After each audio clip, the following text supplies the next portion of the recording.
नमस्कार, सत श्री अकाल, बहुत बहुत आदाब। हाजिर हूँ एक बार फिर आपका अपना अनिल शर्मा अपने प्रोग्राम जन्म कुंडली के साथ आपके रूबरू ग्रह नक्षत्र राशियों के ऊपर बात लेके और आपके सवालों के जवाब के लिए भी तैयार हूँ। अगर आप मेरे साथ बात करना चाहते हैं, प्रोग्राम में हिस्सा लेना चाहते हैं, नंबर है आपकी स्क्रीन के ऊपर, बस इस नंबर को आपने डायल करना है। प्रोग्राम के आगाज़ में हम आपको एक दो सूचनाएं देना आवश्यक समझते हैं, तो उन सूचनाओं में सबसे पहले मैं कहूँगा कि हेल्थ के बारे में, सेहत से जुड़ा हुआ कोई भी सवाल समस्या जिसके लिए आपको अपने डॉक्टर साहब से राब्ता करना चाहिए, संबंध करना चाहिए, उनके बताए अनुसार, परामर्श के अनुसार ही आपको अपनी दवाई दारू करनी चाहिए जो आपके लिए लाभप्रद है।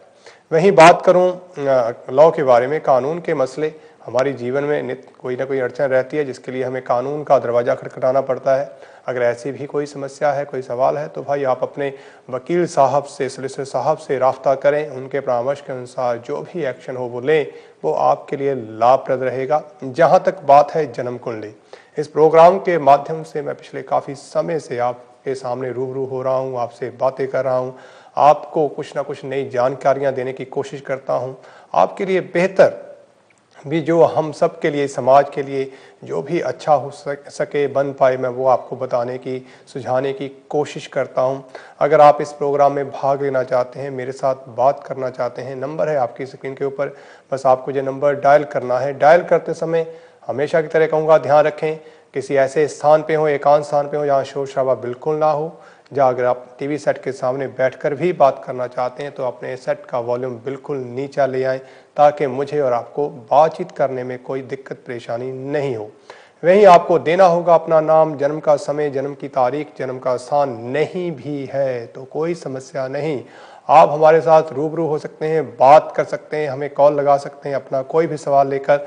हम कोशिश करेंगे ग्रहों के मुताबिक, जन्म कुंडली के मुताबिक, उनसे हम आपको कौन सा आसान सा साधन जो है, उपाय है, गाइडलाइन है जो आपके लिए हेल्पफुल हो सकती है, उसको बताने की, सुझाने की कोशिश करेंगे। और ये हमारी भरपूर कोशिश हमेशा से रही है। हम एक आपसी भाईचारे के माहौल में, बिना किसी शोर शराबे के, बिना किसी हिचकिचाहट के, बिना किसी भ्रम के आपको एक निर्देश, एक दृष्टांत देने की कोशिश करते हैं जन्म कुंडली के मुताबिक। ग्रहों में छुपे हुए राज जो हमारे जीवन के ऊपर, जिनका प्रभाव है आए दिन हर क्षण हमारे साथ कुछ ना कुछ घटित होता रहता है, तो जन्म कुंडली उसके जन्म कुंडली के माध्यम से हम इन अवस्थाओं को जानने की कोशिश कर सकते हैं और देख सकते हैं कि कौन सी ऐसी चीज़ें हैं जो हमारे लिए विघ्नकारी हैं, या जिनसे गतिरोध की अवस्था जो है, अविरोध गतिरोध हमारे जीवन में आ सकता है। किस तरह से हम उनको अनुकूल बनाएं, प्रतिकूल अवस्थाओं से हम कैसे अपने आप को बचा सकें, ये हमारा मेन जो है वो थीम रहता है इस प्रोग्राम के माध्यम से। आपका स्वागत है। आप जानना चाहते हैं अपने बारे में, अपने बाल बच्चों के बारे में, अपने भाई बंधुओं के बारे में, अपनी शादी के बारे में, अपने कारोबार के बारे में, अपने फाइनेंशियल इश्यूज हैं आपके, उसके बारे में आप कोई भी मशवरा लेना चाहते हैं, बात करना चाहते हैं, जानना चाहते हैं जन्म कुंडली से जुड़े हुए सवालों को, जैसे मांगलिक दोष है, बहुत ही यूनिक सा सवाल जो हमारे जीवन पे, इसका हम हमारे रोज़मर्रा की ज़िंदगी में इसको सुनने को मिलता है, भिन्न भिन्न प्रोग्रामों में सुनने को मिलता है, मांगलिक। अगर मांगलिक से जुड़ा हुआ आपका कोई सवाल है, आप राब्ता कर सकते हैं, आप मेरे साथ बात कर सकते हैं। आपका अगर कोई भ्रम है तो उसको कोशिश करूंगा कि उससे आपको बाहर निकालने की कोशिश करूंगा। अगर आपका सवाल है काल सर्प योग से, तो उसके बारे में हम बात करें। गंडमूल से जुड़ा हुआ सवाल है, उसके बारे में भी बात करेंगे। और इसके अलावा और बहुत सारे दोष, पितृ दोष जिसको हम कई बार कहते हैं, कई ऐसे दोष भी हमारे जन्म कुंडली में देखे जाते हैं। अगर उनका आपके ऊपर कैसा प्रभाव है उसको जानने की कोशिश करेंगे, क्योंकि कई बार बहुत अचंभा होता है जब ऐसी जनरल चीज़ें जो हैं जिनको बहुत आसानी से देख लिया जाता है, तब उन्हीं सवालों के लेकर कुछ लोग हमारे पास आते हैं। जैसे काल सर्प योग के बारे में भी एक सज्जन मेरे पास आए, तो उन्होंने भी एक ऐसा सवाल किया कि आप बताएं कि मेरी कुंडली में काल सर्प योग है या नहीं है। और मैं बड़ा हैरान था कि उनकी कुंडली में राहु छठे भाव में, केतु पहले 12वें भाव में थे, सूर्य बुध उनके प्रथम भाव में, और बाकी ग्रह जो थे एक द्वितीय भाव में, बाकी रेस्ट ऑफ द प्लैनेट उनके 8, 9, 10 इस तरह से अच्छे बैठे हुए थे। और ये अवस्था मुझे नहीं लगता है कि ये गंडमूल काल सर्प योग जैसी कोई अवस्था है। तो कुछ लोग भ्रमित हो जाते हैं या भ्रमित कर दिए जाते हैं, जिससे आदमी को समझ में नहीं आता कि में ये है क्या, किसको माने किसको नहीं माने। भाई माने आप वो जो आपके दिल को जो बात लगे, आपको लगे कि इसमें कुछ है। कोई भी चीज़ आपके ऊपर फोर्स नहीं की जाती, आपको ज़बरदस्ती उसके ऊपर मानने के लिए नहीं कहा जाता। लेकिन कुछ चीज़ों के अपने प्रिंसिपल तो हैं, कुछ उनके फंडामेंटल प्रिंसिपल हैं, कोई उनके प्रॉपर लॉ हैं जिनको हमें समझना होगा, देखना होगा। आपकी जानकारी के लिए हमेशा ही मैं आपको ऐसी चीज़ों से अवगत करवाता रहता हूँ ताकि आप किसी ऐसे संशय में ना रहें। तो वो कालसर्प योग जो बिल्कुल भी नहीं था, लेकिन उन्हें बताया गया कि कालसर्प योग है, तो ऐसी स्थितियां जो है कई बार भ्रम की स्थिति या ये कहें कि इस विषय से ही आपको दूर कर देती हैं, ऐसी समस्याएं हो जाती हैं। तो भाई ऐसे कुछ जानकारियां आप खुद भी रखें तो आप खुद ही ऐसी चीज़ों से बचे रहेंगे तो आपके लिए लाभप्रद रहेगा। इस हफ्ते में खास तौर पे या इन आने वाले 2 दिनों में, आज का दिन तो चला गया, कल के दिन में ग्रहों की पोजीशन कैसी रहेगी, और फिर हम बात फ्राइडे के दिन करेंगे 12 से 2 क्या रहेगा ग्रहों का प्रभाव आपके राशिफल के ऊपर भी बात करेंगे। फ्राइडे के दिन तो करेंगे। आज भी कोशिश करूंगा कि बहुत दिनों से कुछ राशियों का राशिफल नहीं कह पाया हूं तो उस राशिफल को बताने की भी कोशिश करूंगा। अगर मैं देखूं तो आज और कल में दोनों दिनों में गंडमूल बिल्कुल नहीं है, तो जो भी बच्चे इस दौरान पैदा होंगे वो गंडमूल से रहित होंगे। ये एक अच्छा योग, अच्छी बात है। जहां तक बात है नक्षत्र की, तो आज के नक्षत्र हैं कृतिका। कृतिका मीन सूर्य का वो नक्षत्र जिसमें 2 राशियों का निर्माण होता है, जिसके पहले स्टेप में या पहले चरण में आप पाएंगे एरीज राशि को, और उसके बाद के 3 चरण आपको मिलेंगे टॉरस राशि के।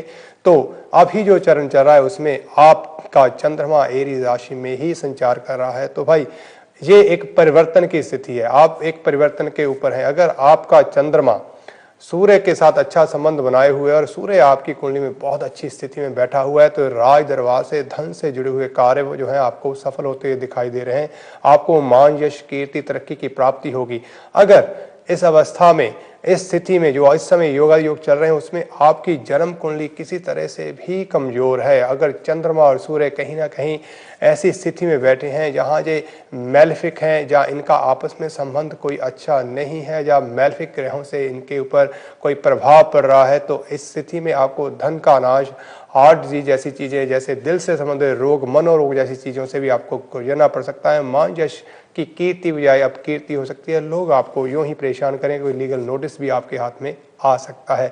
तो ऐसी स्थितियों में आपके धन का नाश होने के योग हैं। जिनके लिए योग आज का, जिनके जन्म कुंडली में चंद्र और सूर्य की स्थिति अच्छी है, उनके अच्छे संबंध हैं, उनके लिए दिन या आने वाले दिन जो है वो काफ़ी अच्छे हैं। कल का दिन भी विशेष तौर पे अच्छा रहेगा। भाई आपके लिए बहुत बहुत इन चीज़ों का आपको शुभकामनाएं। और जिनके लिए बुरा है वो ज़रूर सावधान रहें, वो किसी भी सरकारी मैटर में, गवर्नमेंट सेक्टर में कोई ऐसी नई बात ना करें जिनसे उनको कोई कष्ट हो, जिससे बाद में उन्हें परेशानी हो, तो उनको थोड़ा सावधान रहना होगा। यही आपके लिए बेहतर है। वहीं कहूँ कि ग्रहों की स्थिति अगर देखें तो सूर्य, बुध और Jupiter, sun, Mercury and Jupiter, ये तीनों ही ग्रह जेमिनी राशि में है, जिसमें मर्क्यूरी जो है वो रेट्रोग्रेड एंड कम्बस्ट मोशन में अभी इस समय है, और साथ साथ जुपिटर भी कम्बस्ट मोशन में उनका संचार जो है वो हो रहा है। तो ये तीनों ही ग्रह एक अच्छा योग निर्मित करते हैं। इस योग से काफ़ी लाभ की स्थितियाँ बनती हैं, लेकिन विभिन्न राशियों में इसका प्रभाव अलग अलग रहता है। इनके प्रभाव, काम करने की ताकत जो है बिल्कुल विभिन्न, या ये कहें कि ये निर्देशित करते हैं, कुछ दिशाएं निर्धारित कर देते हैं जिनके ऊपर आगे हमें चलना होता है। तो एक अच्छा योग कह सकता हूं। वहीं बात करूं चंद्रमा की, तो चंद्रमा और केतु, ये दोनों ही ग्रह इस समय एरीज राशि में एक साथ संचार कर रहे हैं। क्योंकि मेष राशि, आज चंद्रमा मेष राशि में एरीज राशि से निकल रहे हैं, तो केतु पहले से विराजमान है। तो चंद्र और केतु इस समय एरीज राशि में है। इसके अलावा बात करें मंगल की, तो मंगल टॉरस राशि में है। भाई अच्छी स्थिति में बैठे हुए हैं, अपने ही नक्षत्र का मंगल एक अच्छा योगकारी लाभ लेके हमारे लिए बैठे हैं। देखेंगे कि ये किस तरह से हमारे जीवन में प्रभाव डालता है। वहीं बात करें वीनस की, तो वीनस जो है वो कैंसर राशि में, कर्क राशि में संचार कर रहे हैं। पिछले कुछ ही समय में उन्होंने परिवर्तन लिया। इसकी कैसा हमारे जीवन के ऊपर प्रभाव रहेगा उसको भी जानने की कोशिश करेंगे। बात शनि और राहु की, तो आपको मालूम है शनि और राहु दोनों ही लिब्रा राशि में काफ़ी समय से संचार है, दोनों ही रेट्रोग्रेड मोशन में है। आने वाले दिनों में यहाँ बृहस्पति जुपिटर कम्बस्ट मोशन से निकलेंगे, उदय हो जाएंगे, उसी तरह से राइज मोशन में होंगे। उस तरह से शनिदेव भी 8 जुलाई के आसपास ये डायरेक्ट मोशन में आ जाएंगे। ये एक अच्छा योग है। जिनके बहुत दिनों से कुछ काम अटके हुए थे उनको कुछ लाभ की स्थितियाँ दिखाई दे रही हैं। लेकिन कुल मिला के ये कहूँगा कि शनि और राहु का आपसी मेल इतना बुरा नहीं है। मेलेफिक वैनिक कंडीशंस के ऊपर निर्धारित ये दोनों ग्रह आपके लिए बहुत ही शुभ कारक हो सकते हैं तो अनिष्ट का योग भी उतना ही आपके ऊपर निर्धारित करते हैं। लेकिन ये कहना कि ये खाली अनिष्ट ही करते हैं, ये सिर्फ नेगेटिविटी से ही जुड़े हुए हैं, ये कुछ बात हजम नहीं होती है। तो इस चीज़ को हम देखेंगे कि राशियों में किस तरह से इनका प्रभाव है। वहीं हम जिनका आज जन्मदिन है खास तौर पे भाई, उनको जन्मदिन की बहुत बहुत मुबारकबाद। आपका जन्मदिन आपके लिए तरक्की, अच्छी सेहत, आपके लिए अच्छी जॉब, अच्छी मैरिड लाइफ, जो भी अच्छी एजुकेशन, जो भी आप इस वर्ष में चाहते हैं अपनी ज़िंदगी में अचीव करना है, वो परमात्मा आपको दे, ये हम हार्दिक दिल से कामना करते हैं और आपको जन्मदिन की बहुत बहुत बधाइयाँ देते हैं। वहीं बात करें परमात्मा की, तो हमारे जीवन में बहुत सारी आपदाएं, विपदाएं, घटनाएं, दुर्घटनाएं, पीड़ाएं और खुशियां भी छुपी हुई हैं। तो कहीं कोई खुश हो रहा है तो कहीं कोई रो रहा है। तो ये जीवन का ये खेल है, क्योंकि जोड़ा सुख दुख का परमात्मा ने बना के भेजा है। तो जो लोग किसी न किसी प्रकार से संतापों से युक्त हैं, खास करके हमारे जीवन में 3 तरह के संताप जिन्हें कहते हैं दैहिक, दैविक और भौतिक। भौतिक, दैहिक और दैविक, शरीर के संताप, भौतिक सुखों के संताप। जो भी लोग इन चीज़ों से, जैसे एक मंत्र, मैं परमात्मा रूपी शक्ति को ये मंत्र उच्चारण कर रहा हूँ, जो आपके लिए परमात्मा उस मंत्र के द्वारा आप सभी को एक अच्छा सेहत याबी दे, आपको कामयाबी दे, और आप नित्य प्रति इस मंत्र का उच्चारण भी करें तो आपके लिए लाभदायक है। नहीं तो ये जरूरी नहीं है, आप अपने अपने धर्म मजहब के हिसाब से, अपने अपने नियमों के हिसाब से भी परमात्मा की स्तुति करें, तो वो एक ही बात है, उसमें कोई भिन्नता नहीं है। खैर, मैं बात करूं प्रकृति की, तो प्रकृति में किस तरह से हम उसको प्रसन्न कर सकते हैं, किस तरह से हम उनको सम्मान दे सकते हैं, किस तरह से हम उनका आशीर्वाद ले सकते हैं। तो मंत्र में ये कहूँगा, ओम रोगान शेषान पहंसी तुष्टा तु कामान सकलान भीषान त्वामाश्रितानां न विपिन्नराणां त्वामाश्रिता ही आश्रयातां प्रयान्ति।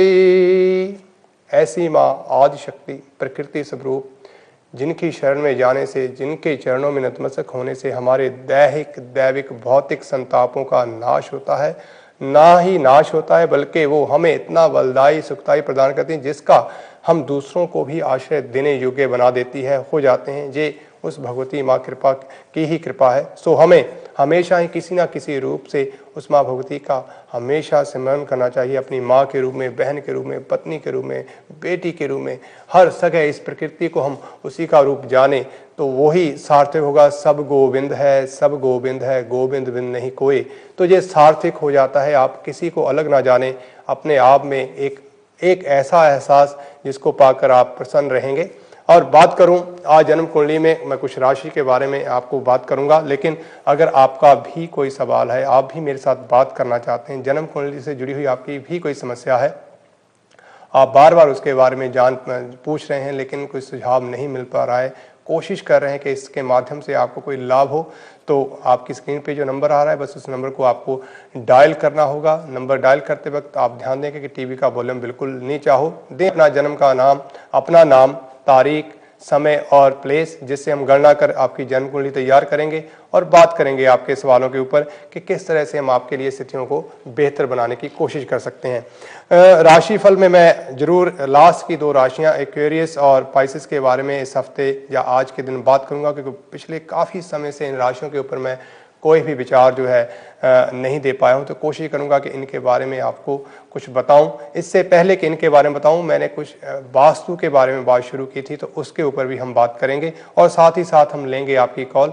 उम्मीद आपकी कॉल का मुझे इंतजार रहेगा, और जब भी आप कॉल करेंगे तो ये बात निश्चित है कि आपकी कॉल के बाद ही मैं आपकी कोई मदद कर पाऊंगा, उससे पहले नहीं। कोशिश करूंगा कि जितनी भी बेहतर और आसानी से आपकी मदद की जा सके, आपके लिए उतनी ही लाभदायक होगी। तो वास्तु के बारे में बात कर रहा था मैं कि जिनके घर का वास्तु 6 कोनों में, 6 कॉर्नर में बटा हुआ है, ऐसे घर में अगर केतु की, अगर आपकी जन्म कुंडली में केतु की अवस्था कमजोर है, केतु आपके अच्छी स्थिति में नहीं है, तो ये जान लीजिए कि ये घर आपके लिए सिर्फ और सिर्फ परेशानी के अलावा और कुछ नहीं। जहां बच्चे चैन से नहीं बैठेंगे, आपका घर में मन नहीं लगेगा, आप भी घर में खाली रेस्ट करने ही आएंगे, वो भी अच्छी तरह से नहीं कर पाएंगे। घर से बाहर जाने को हर समय आप ललायत रहेंगे, चाहेंगे कि आप घर से बाहर ही रहें। घर के अंदर आते ही मन अशांत होना चालू हो जाएगा, घर में से बाहर जाते ही आपको एक शांति सी महसूस होगी। तो ये स्थितियाँ 6 कॉर्नर के जो घर हैं उनके ऊपर, लोगों के ऊपर अप्लाई होती हैं। लेकिन अगर आपका केतु एक अच्छी पोजीशन में, आपका जुपिटर एक अच्छी पोजीशन में, आपका मरकरी एक अच्छी पोजीशन में है, बेनिफिक होकर आपकी जन्म कुंडली में बैठा हुआ है और आपके पास ऐसी प्रॉपर्टी है, तो ये प्रॉपर्टी निश्चित ही आपको लाभ प्रदान करने वाली है, जिससे आपको यात्राएं करनी पड़ेंगी, यात्राएं जिससे आपको लाभ होगा, आपकी तरक्की होगी, आपके धन की वृद्धि होगी, मान यश कीर्ति की प्राप्ति होगी। दूर दूर के देशों में, या ये कहें कि दूर दूर तक लोग आपका नाम या आपकी रेपुटेशन बनी होगी, आपको जानते होंगे, आपके बच्चे काफ़ी अच्छी स्थिति में होंगे। ऐसे घर में फिर रहने से आपको लाभ होगा। अगर किसी कारण से भी मैलफिक हुए तो ना मिले राम ना मिले माया जैसी स्थिति हो जाएगी, जिससे आप जाएंगे यहाँ वहाँ लेकिन तरक्की आपके हाथ में नहीं मिलेगी। संतान भी आपके हाथों से जाती हुई आपको दिखाई देगी, जिससे मन परेशान होगा। फिर नेगेटिविटी की बात होगी, वृथा भ्रम हमारे जीवन में इस तरह से उभर के सामने आ जाएंगे, जिससे बचना बहुत मुश्किल है। फिर धीरे धीरे हमें अपने ही विचार जो हैं वो इतना गिरा देंगे कि शायद हमें खुद पे ही विश्वास ना हो, जो कि सबसे ज़रूरी चीज़ है। अगर आप खुद पे विश्वास छोड़ देंगे तो कोई भी ऐसा इंसान नहीं है जो आपकी जगह आके ज़िंदगी जीना चालू कर देगा। ज़िंदगी आपकी है। आपके विचारों का जितना उत्तीर्ण, जितना अच्छा रहेगा, जितने विचार दृढ़ होंगे, जितने अच्छे होंगे, जितने आप मजबूत होंगे, उतना ही जीवन का लक्ष्य निर्धारण करना आपके लिए आसान होगा। इस बात को आपने ध्यान में देना है। तो इस स्थिति में आपको ये ध्यान देना होगा। और आपके साथ ऐसी कुछ स्थितियां हैं, आपको लग रहा है कि आप जब घर में आते हैं इस तरह की अशांति, कलह क्लेश की स्थिति बन जाती है, आप बाहर जाते हैं तो सब कुछ अच्छा रहता है, बच्चे भी घर में नहीं टिकना चाहते, वो भी बाहर दोस्तों के साथ जहाँ कहीं ना कहीं आए दिन उनका भ्रमण रहता है। तो ये स्थितियाँ कहीं ना कहीं आपकी जन्म कुंडली और आपके वास्तु से जुड़ी हुई हैं, इनको आपको सुलझा लेना लाभदायक रहेगा। वहीं बात करें, एक बात आती है गौ मुँहे की। गौ मुहा घर अक्सर कहा जाता है कि ऐसी बिल्डिंग जिसको जो आगे से नैरो हो, तंग हो और पीछे से काफी चौड़ी हो, तो इसको गौ मुहा करार दिया जाता है, घर जब प्रॉपर्टी करार दिया जाता है। तो अक्सर का ये देखा गया है या सुना गया है, एक्सपीरियंस भी किया गया है कि जो लोग ऐसे घर में रहते हैं वो काफ़ी तरक्की करते हैं, घर में सुख शांति रहती है। पर ये इस बात में सत्यता कितनी है? बहुत बार ऐसा भी देखा गया है कि जो लोग ऐसी प्रॉपर्टी में रहते हैं वो लोग भी परेशान हैं, उनकी भी समस्याएं हैं। आखिर ऐसा क्यों होता है? अगर आपकी जन्म कुंडली में, क्योंकि इसका संबंध फिर से जन्म कुंडली के साथ ही है, वास्तु का संबंध आपकी जन्म कुंडली से जरूर बना रहेगा, इसमें कोई दो राय नहीं है। अगर आपकी जन्म कुंडली के वीनस किसी भी हालत में कमजोर है, वीनस की अवस्था बहुत अच्छी नहीं है, वीनस मैल्फिक पोजीशन में है, वीनस के साथ मैल्फिक ग्रहों का संबंध बना हुआ है, तो एक बात आप ध्यान रखें कि फिर ये गौमुहा घर, जिसकी आपने संसार में बहुत बार आपने इसका सुना होगा, बखान सुना होगा कि ये बहुत उत्तम है, ये तो आपके लिए ये अनिष्टकारी होगा। आपके घर में औरतों की जो हालत है वो दयनीय होगी, आपके घर में लक्ष्मी का वास नहीं होगा, आप नित्य प्रतिदिन कोई ना कोई ब्लेम से गुजरते जाएंगे और आपको समझ में नहीं आएगा कि आप जो कर रहे हैं अच्छा करें, लेकिन समस्याएं हैं जो आपका पीछा नहीं छोड़ रही हैं, नाम ही नहीं रही है कि वो आपको छोड़ दें। हमारे साथ जुड़े हैं पहले कॉलर। हेलो जी, गुड इवनिंग शर्मा जी, मैं विनोद बोल रहा हूँ। जी विनोद जी, मुझे अपने कैरियर से रिलेटेड सवाल पूछना था। जी विनोद जी, अपनी डेट ऑफ बर्थ दें प्लीज। मेरी डेट ऑफ बर्थ है 15 जून 1974। 15 जून 1974, ओके। टाइम है 6:35 AM 6:35 AM, okay. And place है मेरठ, इंडिया, मेरठ। यस। जी, आपका कोई सरनाम भी है सर? सरनेम है आपका कोई? हाँ जी, विनोद मल्होत्रा। मल्होत्रा जी, ठीक है। मल्होत्रा जी, आपकी कुंडली मिथुन लगन की, ओके, देखते हैं इसमें क्या ऐसा छुपा हुआ है। मिथुन लगन और मीन राशि, मिथुन लगन और मीन राशि और रेवती नक्षत्र, ठीक है। ऑलराइट, इसमें करियर से जुड़ी हुई आप सवाल कर रहे हैं मेरे साथ, लेकिन उससे पहले मेरे एक दो सवाल है आपसे। क्या आपके परिवार में कोई ऐसा इंसान जो ब्रह्म ज्ञानी स्वरूप हुआ, जिसको कोई मेडिकल से रिलेटेड, हर्बल मेडिकल या ऐसी कोई चीज़ों की जानकारी हो, या जो खुद जोशी ऐसी चीज़ों में काफ़ी प्रवीण रहा हो और लोगों को गाइड करता रहा हो? मेरे फादर इंटरेस्ट रखते हैं और काफ़ी रिलीजियस हैं, मगर उन्होंने काफ़ी यंग टाइम में ही छोड़ दिया था ये पूरा प्रोसेस, बिकॉज उनको किसी ने बोला था कि इससे भगवान की भक्ति में फर्क पड़ता है। अच्छा। तो उन्होंने बंद कर दिया था। मगर मेरे फादर काफ़ी इंटरेस्टेड रहते हैं। आपके मैं नहीं कहूँगा कि हाँ वो किसी बहुत ज़्यादा इस एरिया में नोन थे, बट हम within the close family people we are aware of. ठीक है, तो आपको ज्योतिष के बारे में कितना ज्ञान है? मुझे ज़्यादा नहीं, बस इतना मालूम है कि जो अभी आप बोल रहे हैं नक्षत्र, जो आपने मेरे राशि बोली है वो सही है, और उम्मीद करता हूँ आगे आपकी प्रेडिक्शन भी बिल्कुल सही होगी। ठीक है, तो इसमें एक तो चीजें मैं आपको कहूंगा कि मोस्टली एक तो क्योंकि आपका द्वितीय भाव में मंगल है, तो मोस्टली जो कॉमन बातें कई बार हो जाती हैं वो आपको थोड़ा मैं क्लियर कर दूं। मंगल सेकंड हाउस में आपके बैठे हुए हैं नीच राशि में, और कई बार इनको मांगलिक की उपाधि दी जाती है। आप मांगलिक नहीं है, ठीक है।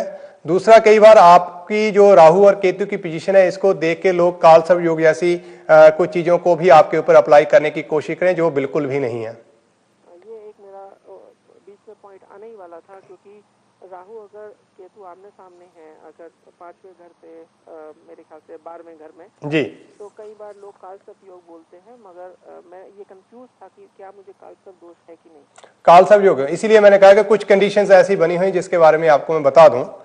तो कालसर्प योग आपको बिल्कुल नहीं है, मांगलिक आप बिल्कुल नहीं है, और राहु और केतु आप जब भी जन्म कुंडली देखेंगे आपको 180 डिग्री पे ही मिलेंगे। ये हमेशा ही आमने सामने बैठे होते हैं। ऐसा कभी नहीं होता है कि ये मतलब पास पास हो जाए या ऐसी दिशा में चले जाएं जहां से आप कहें कि नहीं जी आमने सामने नहीं है। तो इसका आमने सामने जी हमेशा ही हर कुंडली मिलेंगे, लेकिन आपका कालसर्प योग से कोई नाता कहीं मुझे दिखाई नहीं देता। अगर आपको किसी ने भी पास्ट में ऐसा कहा है तो वो उनको मेरा प्रणाम है। यही कह सकता हूं कि उनका ज्ञान शायद मेरे से ज्यादा है, और होगा भी जरूर, क्योंकि मुझे इतना ज्ञान नहीं है इन चीजों में। लेकिन जो मेरा है मैं वो बता रहा हूं कि ऐसी कोई अवस्था नहीं है आपकी कुंडली के साथ। इस चीज का आप ध्यान दें। सेकेंडली, मैं ये कहूंगा कि जो काम आपके पेरेंट्स ने अधूरा छोड़ा, आपके फादर साहब ने अधूरा छोड़ा, ये चीजें आपकी भक्ति में या स्पिरिचुअल लाइफ में कहीं कोई दिक्कत पैदा करती हैं, ऐसा मैंने कभी देखा नहीं, ऐसा मैंने कभी सुना नहीं। ईगो तो हर इंसान में हो सकती है, जो इस चीज में नहीं है उसमें भी हो सकती है, जो बहुत भक्ति वाला हो उसमें भी हो सकती है। तो इस वजह से इस चीज का आपके पास एक ऐसा, ये कहें कि गंगा किनारे रहने वाले लोग हैं, आपके घर की गंगा है, और आप हम जैसे लोगों से सलाह मशवरा ले रहे हैं। मुझे कुछ बात हजम नहीं हो रही, तो मैं आपको जरूर कहूंगा कि जो गलती पिताजी ने की है, आप इस सब्जेक्ट को पढ़ना जरूर चालू करें, आपके लिए लाभप्रद है। उसका कारण यह है कि आपका मीन राशि विचारों में तल्लीन रहना, आइडियाज बहुत रहेंगे, जर्नीज बहुत रहेंगी। आपको ये सोच लिए कि जब से आप इस भूमि पे आए हैं, जो चीजें अच्छी चल रही थी वो अब बिखरनी चालू हो जाएंगी। उसमें ठहराव सा आ जाएगा, आपको लगेगा यार कहीं मैंने गलती तो नहीं की है। लेकिन गलती कुछ नहीं है, समय अविरोध की अवस्था कहीं भी किसी के साथ कभी भी कैसे भी हो सकती है, ये कोई बड़ी बात नहीं है। अब आपने प्रोफेशनल करियर के बारे में बात की, तो मैं आपको बता दूं, अगर आप अपनी कुंडली को देखें, आपकी कुंडली आपके सामने है, अगर नहीं है तो आपको खुद ज्ञान होगा इसके बारे में, और डेफिनेटली मुझे लग रहा है कि आपको इसके बारे में काफी पता है। तो आपका जो करियर का हाउस है, जो आपका कर्म स्थान का हाउस है, उसमें 10th हाउस जिसमें चंद्रमा बैठे हुए हैं, और चंद्रमा भी बृहस्पति को ही रिप्रेजेंट कर रहे हैं। अगर आप देखेंगे तो बृहस्पति आपके भाग्य स्थान में तो बैठे हैं, लेकिन कर्म स्थान से पीछे चले गए, डिक्रीज कर दिया उन्होंने, आगे बढ़ने की बजाय पीछे हो गए हैं वो। और यही एक बहुत बड़ी वजह है आपकी जिंदगी में। अगर इस समय किसी तरह का भी आपको लग रहा है कि आप जो तरक्की कर रहे थे या हो रहा था वो नहीं है, उसमें कई लोग जो आपके साथ जुड़े हुए थे वो आपसे दूर जाना चाह रहे हैं या चले गए हैं, और आप परेशान हैं कि यार मैंने तो कुछ ऐसा किया नहीं, लेकिन ऐसा क्यों हो रहा है। ये स्थितियां उस वजह से पैदा होंगी आपके लिए, और ये इसका एक ही सबसे बड़ा कारण है जुपिटर। और इस अवस्था में अगर आप धारण कर लेते हैं पुखराज, जेलो सफायर, तो आप इस चीज को और बढ़ावा देंगे, कम नहीं करेंगे। और अब ये मानिए कि मैं पुखराज कई सालों से पहन के बैठा हूँ जी, और डिप्रेशन भी मेरा इसी से रिलेटेड था, क्योंकि मेरी आज से 5 साल पहले तक काफ़ी तरक्की होती रही जी लाइफ में, अपने ही फ्रेंड सर्कल में काफ़ी आगे था, जी मगर धीरे धीरे धीरे मेरे अंदर की आग तो ख़त्म नहीं हुई, मगर कहीं ना कहीं मुझे कंटेंटेड होना पड़ा कि मैं आगे ग्रो नहीं कर पा रहा था। मैंने जॉब चेंज किया 2 साल पहले, उसके बावजूद मुझे तरक्की नहीं मिली। इवन आज भी मेरा पिछले साल से प्रोग्राम चल रहा है कि मुझे उन लोगों ने करेक्शंस देने हैं, सैलरी करेक्शंस, और मुझे ग्रोथ देनी है, and I deserve it because the kind of experience I am having, I should get it, but somehow I am not getting it because one way or the other कोई ना कोई जो है बीच में रोड़ा अटका देता है और उसके बाद वो नहीं होता। स्थिति यहाँ तक पहुँची कि झगड़े होने शुरू हुए लीडरशिप में। उसके बाद वो मैंने शांत कर दिया, मैंने कहा नहीं ये गलत हो जाएगा, रिसेशन चल रहा है, कहीं ऐसा ना हो नौकरी छोड़नी पड़ जाए। बिल्कुल, अच्छा किया। मैंने सुधार ली, कहीं ना कहीं अपने, शायद मुझे ग्रहों का पता था या थोड़ा मुझे मालूम था कि कहीं ना कहीं मैं परेशान हो जाऊंगा अगर ऐसी स्थिति आई, और मेरा फैमिली फ्रंट पे सब कुछ अच्छा चल रहा है, तो मुझे लगा कि मुझे अपने आप को डिस्टर्ब नहीं करना चाहिए। बहुत अच्छा किया। पर मेरे अंदर अभी भी वो ये परेशानी चल रही है कि मेरे को कब मुझे, या तो मुझे जॉब चेंज मिले या फिर मुझे तरक्की मिले अपनी एग्जिस्टिंग जॉब में, विच इज मोर प्रेफर्ड जी, but somehow both of the things are not happening. हाँ, उसके लिए सबसे पहले अगर आपने पुखराज डाल रखा है तो वो इमीडिएटली आपको उतारना पड़ेगा। और आपको मैंने लॉजिक समझा दिया है, अगर आप उसको समझ रहे हैं कि मैं क्या कह रहा हूँ, तो आपको ये बात जरूर लगेगी कि हाँ इसमें कुछ बात में कुछ दम तो है। ठीक है ना, इसको आपको उतारना होगा। क्यों? क्योंकि जब आप किसी चीज को धारण करते हैं तो आप कौन सी दिशा में हैं, किस दिशा में किस तरह से उस ग्रह का या उस स्टोन का बल आपके ऊपर होगा। अब आप देखेंगे कि आप वेस्टर्न कंट्री में हैं, आप विदेश में आ गए हैं 5 साल से या 4 साल से या 2 साल से, जब से भी आप जहां हैं, जब से भी आप एक्सपीरियंस करें, जब से भी वेस्टर्न कंट्री में आप आए तो आप देखेंगे कि आपका जुपिटर शनि की राशि को लेके बैठा हुआ है, और शनि आपकी लगन को धारण करके बैठे हैं, और शनि जो स्लो मोशन में काम करते हैं, ठीक है, और आप उसके एरिया में आ गए हैं आप, और पुखराज बिल्कुल उसी तरह से काम करेगा जिस तरह से शनि उसको कमांड करेगा। तो हर चीज आपकी जिंदगी में, जो आप मान लीजिए इंडिया में थे या ईस्टर्न जोन में, नॉर्थ जोन में, कहीं भी आप दुनिया में थे, वहां जो तरक्की या प्रमोशन आपके पास थी, जो हल्का एफर्ट और फल ज्यादा था, वो अब धीरे धीरे कम हो जाएगा, आप फ्रस्ट्रेटेड होना शुरू हो जाएंगे, और सही आप ढूंढेंगे अपने अंदर। ऐसा नहीं है कि आप रेक्टिफाई नहीं करना चाहेंगे, आप नहीं करेंगे कि मेरे में अगर कोई गलती है मैं इसको करेक्ट नहीं करूं, आप करेंगे, डेफिनेटली करेंगे, लेकिन समस्याएं फिर वहीं की वहीं रहेंगी। और ये आपने एक बहुत अच्छी बात की है कि आपने इन चीजों को समझने के बाद कुछ चीजों से आपने अपने आप को दूर रखा, नहीं तो ऐसी स्थितियों में अक्सर कर आदमी जो है बहुत बड़ी गलती कर देता है। और खास करके जैसे जो आपका बर्थडे है 15 जून, इसमें मुझे खास तौर पे दिखाई दे रहा है, अगर आप इन चीजों से अपने आप को यूं प्रोटेक्ट नहीं करते, पीछे नहीं हटाते, तो ये कहीं ना कहीं आपके पारिवारिक जीवन में और कहीं ना कहीं कुछ लीगल इश्यूज, दोनों चीजों के बहुत तेजी से आपकी ओर लेके बढ़ रहा है। अगर आज की डेट में भी आपने कहीं भी हल्का सा भी कुछ ऐसा किया तो स्थितियां आपके अगेंस्ट एनी टाइम हो सकती हैं। संयम आपको बनाना होगा, ये बात आपके लिए जरूरी है। दूसरी बात ये कहूंगा कि जितना भी हो सकता है चावल का दान किसी साधु को करें, किसी मंदिर के पुजारी को करें, किसी सन्यासी को करें, तो उससे जो आपके जो एरियाज रुके हुए हैं, जो आप कह रहे हैं कि आपको मिलने चाहिए, जो रिजर्वेट, वो आपको धीरे धीरे आपकी गिरफ्त में आने चालू हो जाएंगे। अगर ये पॉसिबल नहीं है तो बहुत एक और आसान सा उपाय दे रहा हूं, भगवान शिव के मंदिर में जाएं, वहां बेसन चढ़ाना चालू कर दें, पका हुआ बेसन मिठाई रूप में वहां चढ़ाना शुरू कर दें, तब भी आपके लिए लाभ की स्थिति पैदा होगी। पका हुआ बेसन, हाँ, जिसे हम मोहनथाल कह देते हैं, बेसन की बर्फी कह देते हैं, लाइक दैट। तो उसको आप भगवान शिव के अर्पण करना चालू कर दें, उनकी मूर्ति के आगे चढ़ाएं, चाहे उनके शिवलिंग के ऊपर चढ़ाएं, बिल्कुल वहां आप अर्पित करें, तो उससे आपको काफी लाभ होगा। अच्छा सर, मेरे घर में भी एक छोटा सा शिवलिंग है, क्योंकि हम लोग जब यहाँ आए थे तो हम लोगों को लगा, और मैं हर सोमवार को उनका मस्तकाभिषेक करता हूँ, तो क्या मैं ये घर में अपने शिवलिंग पे चढ़ा सकता हूँ? मेरे पास स्फटिक का शिवलिंग है, मैं हरिद्वार से लाया था। ठीक है, उसमें कोई दिक्कत नहीं है, लेकिन घर और देवालय में थोड़ा अंतर रहता है, ठीक है ना। अगर देवालय में जाके इसको आप करेंगे तो उसका लाभ आपको ज्यादा मिलेगा। कुछ तो अंतर है, देवालय इसीलिए शायद देवालयों का किसी समय पे कुछ बनाने का, निर्माण का या उनका स्थापित होने का कोई खास कारण रहा या था, जो आज भी है। लेकिन अनफॉर्चुनेटली अब हम उन चीज़ों से काफ़ी पीछे हट चुके हैं या उनको हम जानने की कोशिश ही नहीं कर रहे, जिसकी वजह से बहुत सारी परेशानियां जो हैं वो हम लोग सहन कर रहे हैं। तो देवालय में ही अगर आप जाएं तो वो बेहतर रहेगा, वो ज़्यादा बेहतर रहेगा। हाँ, मैं ये कहूँगा, अगर आपने कभी भी, अभी नहीं, लेकिन ये बात आपको मैं ये कहना चाहूँगा, अभी नहीं लेकिन आगे चल के कभी भी अगर आपको मौका मिले तो ब्लू सफायर को जरूर ट्राई करें। अभी नहीं, इस साल, पूरे साल, मतलब नेक्स्ट कमिंग मई तक आपने 2014 तक बिल्कुल नहीं, उसके बाद अगर आपको मौका मिले तो ब्लू सफायर आपने जरूर ट्राई करना है। और ट्राई करने के बाद उसको डालने की कोशिश करें। हालांकि मैं स्टोन्स के बिल्कुल मतलब फेवर में नहीं हूँ, अगेंस्ट नहीं हूँ तो फेवर में भी नहीं हूँ, मैं सजेस्ट ही नहीं करता हूँ।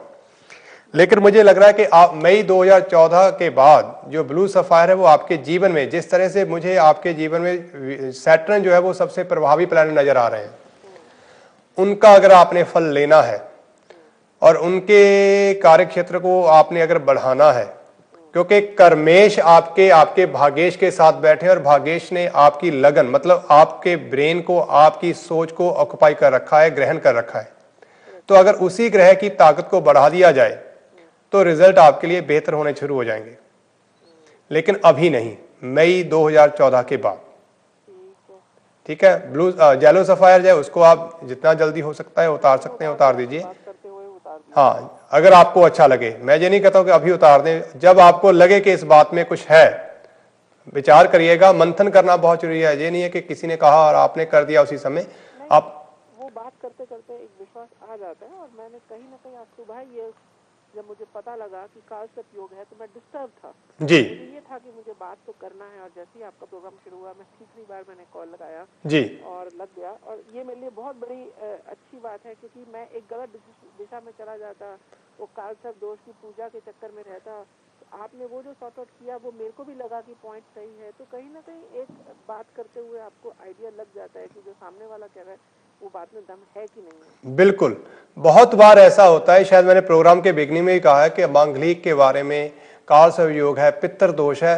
और मैंने एक स्पेशल प्रोग्राम किया था जिसमें मैंने पितृ दोष के बारे में बात की थी और मैं बहुत हैरान हूं, उसके बाद लोगों ने बहुत इस चीज़ को सराहा। हमें ये कहा जाता है, या हमारे जो ये प्रोग्राम करने वाले लोग हैं या जो इस डिवाइन नॉलेज के साथ जुड़े हुए हैं, जब लोग उनके पास जाते हैं तो उनको पितृ दोष का एक नाम दिया जाता है कि आपकी कुंडली में पितृ दोष है। और खास करके लड़कियों को कहा जाता है। और मैंने एक प्रोग्राम इसी बात के ऊपर किया था कि किसी भी परिवार की लड़की को कभी पितृ दोष नहीं होता। ठीक है ना, पितृ दोष उसी को होगा जो उस परिवार का मेंबर होगा।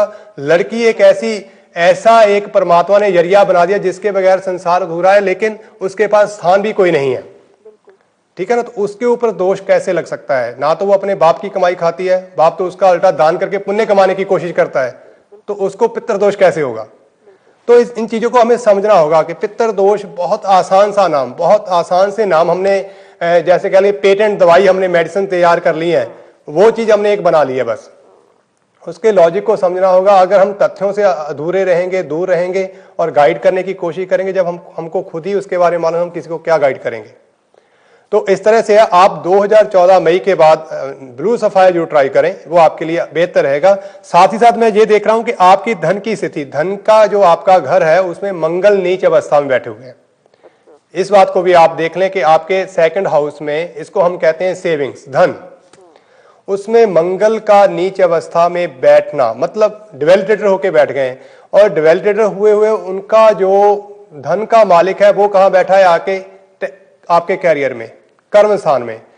तो ये एक ऐसा लिंक बना है आपके साथ। इसीलिए मैंने आपको एक हल्का सा उपाय दिया है कि अगर आप देवालय में जाएं तो वहां जाके पीले रंग की, क्योंकि पीला रंग बृहस्पति से जुड़ा हुआ रहता है, तो इसमें एक कॉम्बिनेशन बनाने की मैंने कोशिश की है जो आपको एक पॉजिटिव, क्योंकि मैं इस योग को, मंगल के आपको वो डिवेलिटेटर है वो सारी जिंदगी ऐसे ही रहेंगे। मेरे पास कोई ऐसा फार्मूला नहीं है जिसको उठा के मैं उन्हें एक्सल्टेड कर दूं, नो पॉइंट। ठीक है ना, लेकिन उनको कैसे हमने उनके प्रभाव को कम करके आपके लिए जो रास्ता है वो बना रहे, आप उसके ऊपर चलते रहें, वो निर्धारित करना है। और साथ साथ गंडमूल के बारे में आपका, क्योंकि रेवती नक्षत्र का जो नेचुरली या मेरठ में आपका जन्म हुआ तो जरूर सॉर्ट आउट किया गया होगा उस समय, ये एक अच्छी बात रही होगी। बिल्कुल, क्योंकि एरिया वाइज हमें मालूम है कौन से एरिया में किस चीज का कितना प्रभाव है, तो इसमें मुझे कोई डाउट नहीं है, इसलिए मैंने इस चीज को आपके लिए नहीं छोड़ा है। और साथ ही साथ आपकी जो मैरिड लाइफ है वो कब से, आपकी मैरिज कौन से साल में हुई थी ये बता दीजिए, शायद उससे मुझे कुछ लाभ होता हुआ नजर आ रहा है। दिसंबर 2004 में हुई थी। दिसंबर 2004 में अगर आपकी मैरिज हुई तो भाई साहब ऐसा करें, मुझे कहीं ना कहीं कुछ ऐसी लाभ की स्थितियां दिखाई दे रही हैं जो आपके लिए मंगल की राशि में शुक्र इस समय बैठे हुए। अगर आपकी पत्नी मूंगा धारण कर लें, जो मंगल आपके लिए नीच अवस्था में, अगर आपकी पत्नी मूंगा धारण करें तो यही मंगल आपके लिए पत्नी के माध्यम से लाभ का स्रोत बन जाएगा। इस तरह से हम इसका एक बेनिफिट जो है लेने की कोशिश कर सकते हैं। इस चीज को इस तरह से करें और लाभ रहेगा। पर मैं ये कहूंगा कि आपने एक बहुत बड़ी गलती की है, जब हो गई है, आपने नहीं की है, जाने अनजाने हो जाती है। अपने माता पिता से दूर ना रहें ज्यादा, उनके साथ हमेशा उनका आशीर्वाद या आशीर्वाद रूप उनसे कुछ ना कुछ आप ले लें।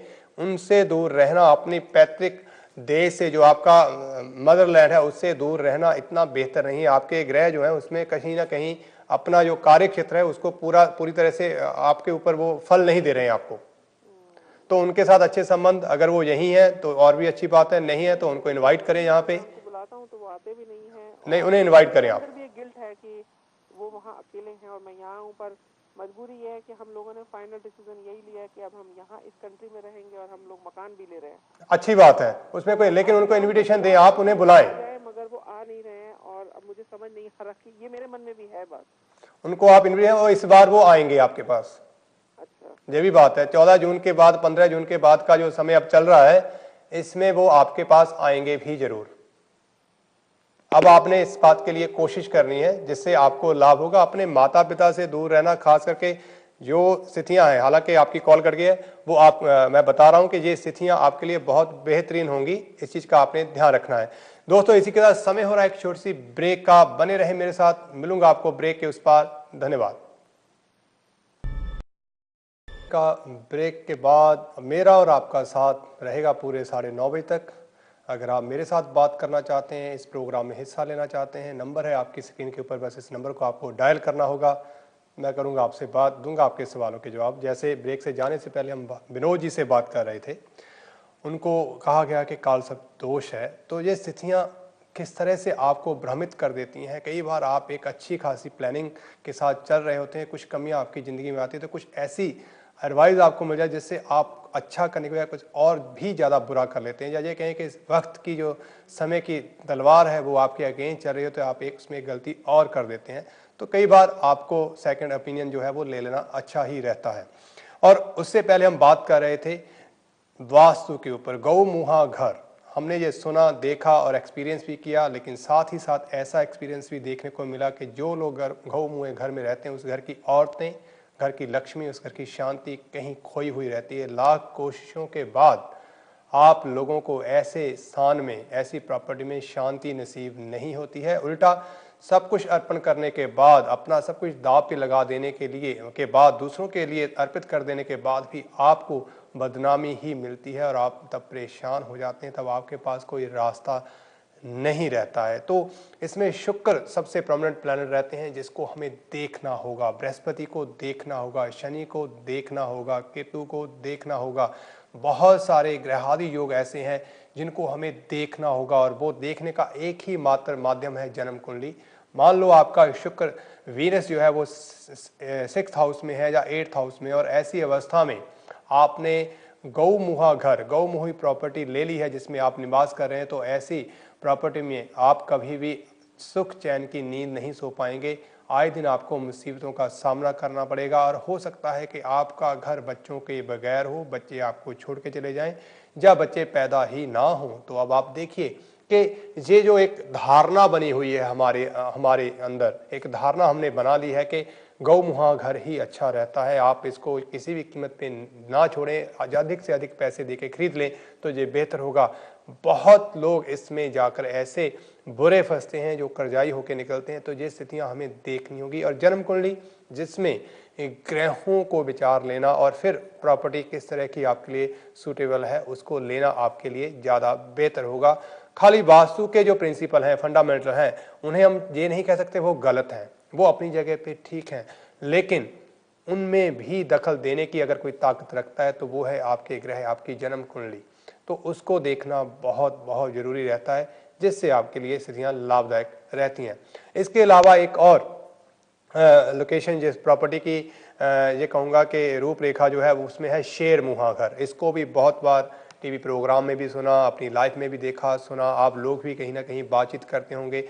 शेरमुहा घर जिसमें रहने वाला ये मानिए कि वो गर्क हो जाएगा, ये माना जाता है या देखा गया है या ऐसा हुआ है, ये आपने एक्सपीरियंस किया है। शेरमुहा घर ये मान लीजिए कि लाइक जैसे शेर की एक गुफा है, डेन ऑफ लायन, तो इस तरह की चीज़ें रहती हैं जिसमें जो घुसा शायद वापस नहीं आता, लेकिन हर आदमी के ऊपर ऐसी अवस्था नहीं होती है। अगर आपकी कुंडली में सूर्य, मंगल और Jupiter, sun, Mars and Jupiter बहुत ही अच्छी पोजीशन में बैठे हुए हैं और उनकी डायरेक्शन, उनके ऊपर कोई बेनिफिक एस्पेक्ट तो है, मेलेफिक नहीं है, तो ऐसा शेरमुहा घर आपको राजा समान, जैसे जंगल का राजा शेर होता है तो आप एक राजा समान जिंदगी गुजार सकते हैं। वहीं बात आ जाएगी कि आपकी जन्म कुंडली में इन ग्रहों का प्रभाव कैसा है। अगर ये ग्रह आपके अच्छे हैं, एक दूसरे को सपोर्ट कर रहे हैं, या इनके ऊपर इनसे भी क्रूर ग्रहों का, इन जैसे क्रूर ग्रहों का प्रभाव नहीं है, तो ये प्रॉपर्टी आपके लिए लाभदायक होगी। अगर आपकी कुंडली में ये खराब है और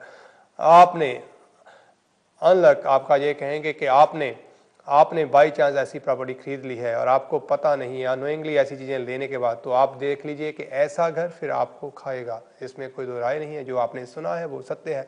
फिर इस घर में आपसी तालमेल खत्म हो जाएगा, आपस में तकरार बढ़ेगी, आपसी भाई भाई कोई खून का प्यासा रहेगा, जो उसमें आएगा वो परेशान हो जाएगा। ऐसी स्थितियां आपके साथ रहेंगी। ऐसी बिल्डिंग में जितना भी हो सकता है कुछ ऐसे कार्य किए जाएं जो चीर फाड़ जैसे हों, जिसमें विचार विमर्श, जंगों जैसे साधन या ऐसे आर्म्ड फोर्स जैसी संसाधन जो है उनमें रखे जाएं, तो वो लाभदायक रहते हैं। कि ये घर शरारत से भरा हुआ है, हुकूमत से जुड़ा हुआ जुड़ी हुई प्रॉपर्टी है, तो ऐसी चीज़ें इसमें हमेशा ही लाभ प्रदान करती हैं। उसमें फिर आम साधारण गृहस्थी इंसान का रहना बहुत बहुत बहुत मुश्किल हो जाता है।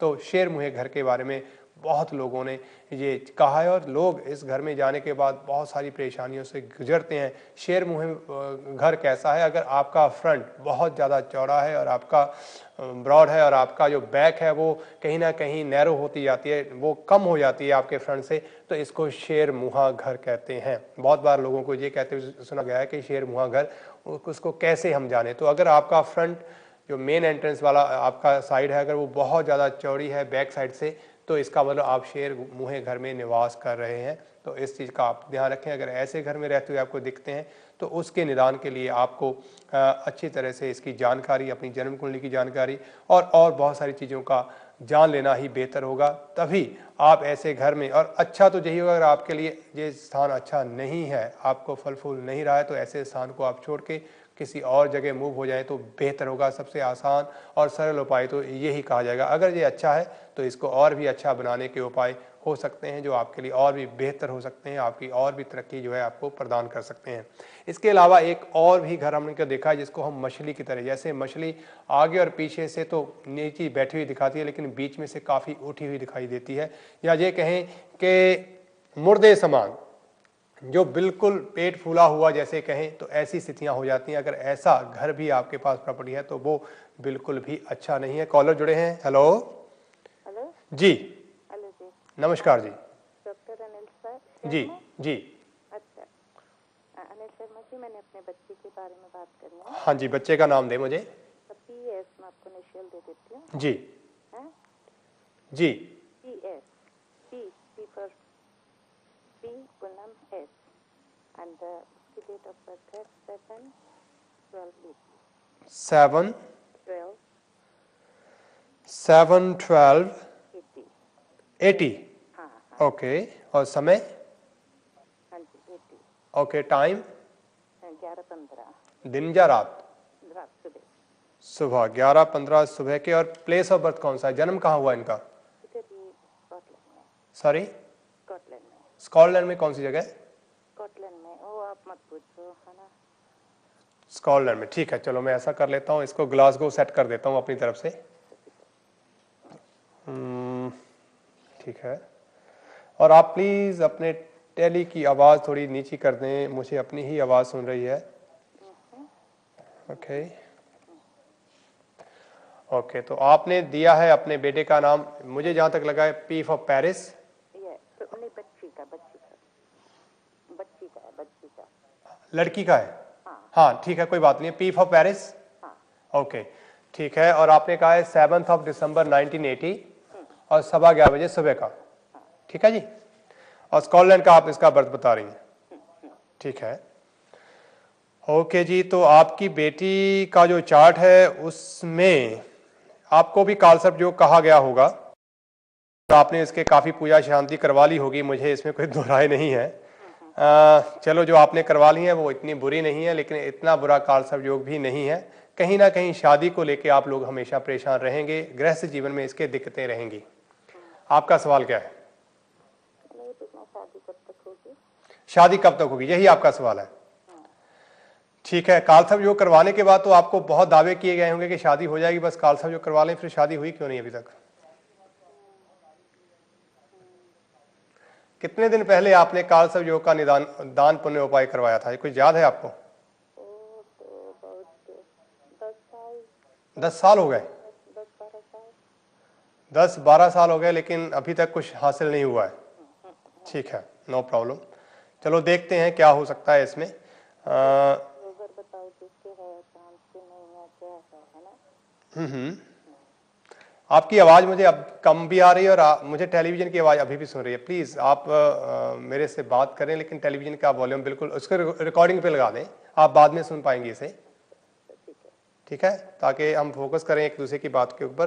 देखिए, जो कालसर्प योग आपने करवाया वो कहीं ना कहीं अब इसके साथ विचारिक मतभेद कर देगा। उसमें एक खास कंडीशन थी जिसको हमें ध्यान रखना था कालसर्प योग करवाते वक्त, शायद वो उस समय नहीं हुई।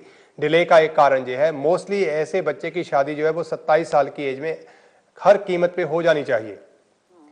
किसी भी हालत में जो भी है 26 से 27, ये 2 साल का जो टाइम है, इसमें शादी हो जानी चाहिए। कहीं ना कहीं कालसर्प योग अगर नहीं करवाते तो बेहतर रहता।